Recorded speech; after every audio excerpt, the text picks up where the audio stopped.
Considerando todo lo expuesto, concluimos que debe de existir alguna manera más eficaz de gestionar esa enriquecedora variedad, consustancial al hecho humano, sin generar tensión alguna y que nos permita, además, articular respuestas colectivas cada vez más inteligentes. Por más que nos empeñemos en acumular conocimientos, lo que ignoramos siempre será mayor que lo que sabemos y, precisamente por ese motivo, los equipos pueden llegar a ser más eficientes que los individuos aislados. Sin embargo, para que eso sea posible será preciso establecer una estrategia consecuente con dicho propósito. Estadísticamente la excelencia resulta ser desgraciadamente exótica.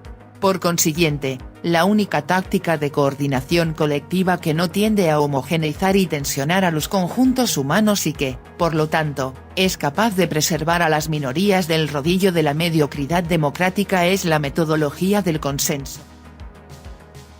Si nos propusiésemos como objetivo, por ejemplo, construir un puente, tal vez nos sintiésemos tentados a recurrir a un brillante ingeniero sin más.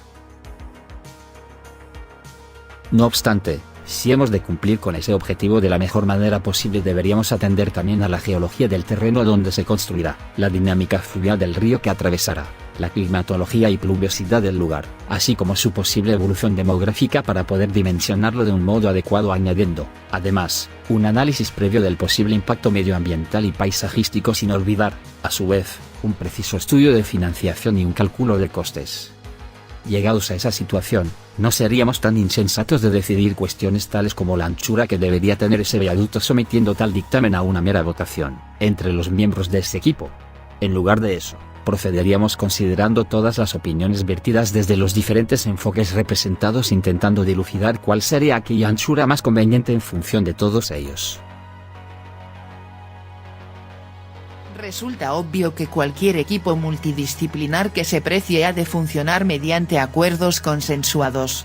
Lo que no resulta tan evidente es que cualquier conjunto humano, dada su intrínseca diversidad, es susceptible de operar del mismo modo produciendo así lo que se ha dado en llamar inteligencia colectiva. No obstante, existe una notable resistencia, en general, a gestionar lo colectivo de un modo alternativo, consecuencia directa de ese paradigma competitivo tan instalado en nuestro psiquismo. Un mecanismo relativamente sencillo capaz de ayudarnos a ir consolidando un estilo diferente de coordinación conjunta consistiría en adoptar un lenguaje de carácter subjetivo a la hora de expresar opiniones. Tal estrategia, inspirada en el lenguaje inclusivo empleado, en su momento, por el feminismo, posee, al igual que este, la virtud de provocar cambios en la manera de pensar modificando el modo de hablar, aprovechando así la existencia de una íntima conexión entre ambas facultades.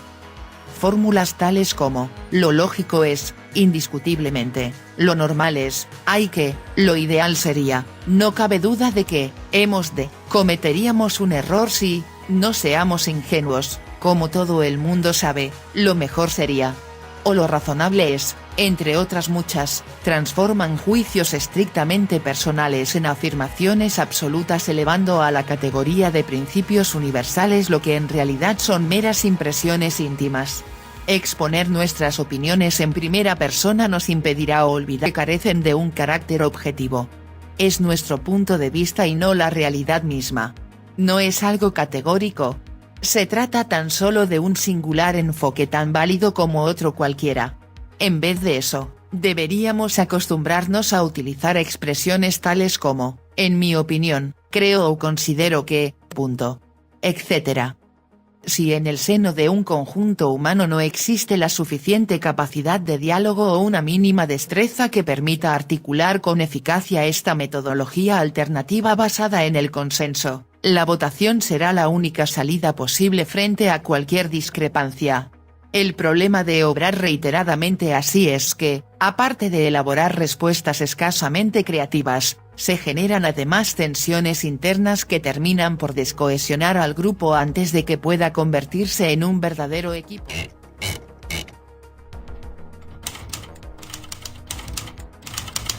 Parte de nuestra habitual reticencia al cambio, existe un serio escollo a superar. que impide hoy en día el desarrollo de una verdadera cultura del diálogo y que guarda relación con la existencia de una morfología mental que tiende a tergiversar todo lo que estamos planteando aquí.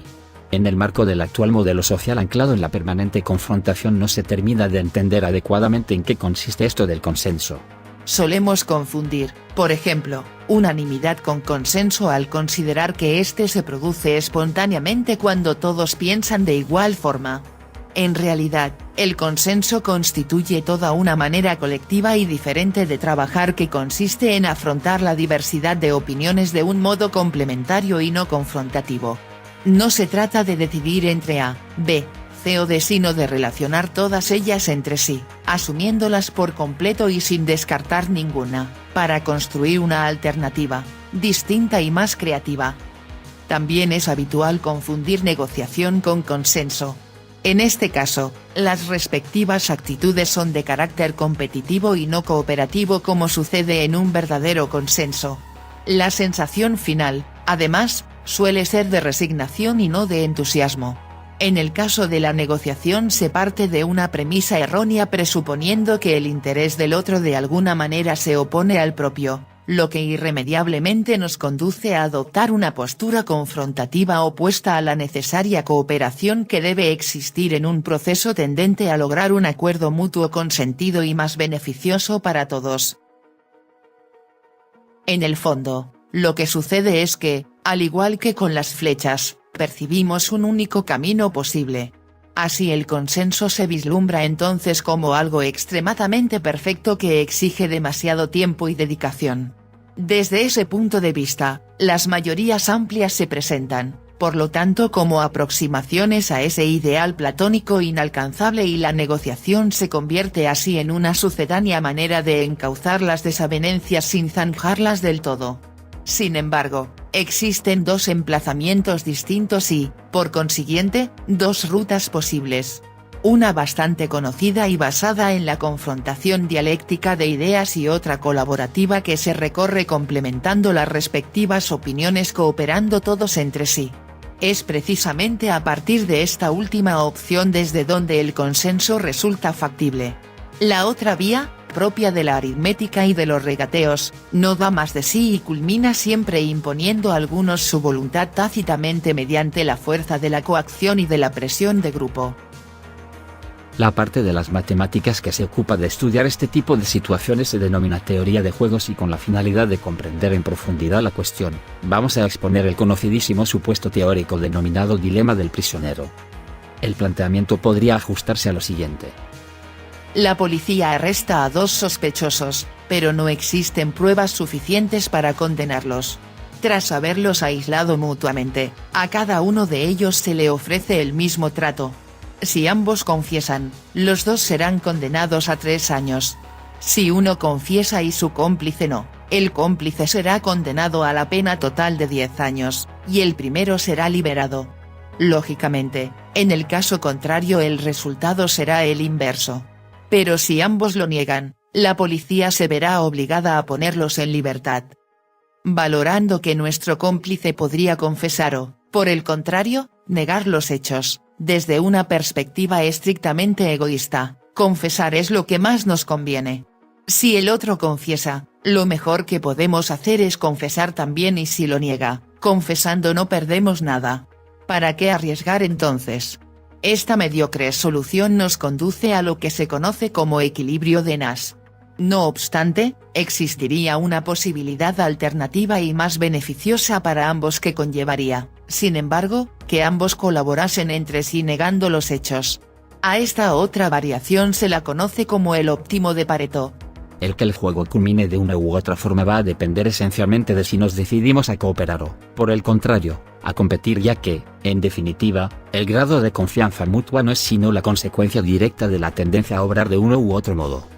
Al fin y al cabo, solemos emplazarnos en el mundo como si fuésemos el ombligo mismo del universo. Desde ahí, solo nos importan nuestros intereses, nuestros seres más allegados y los demás en función de lo que me puedan aportar. El resto son simplemente gente.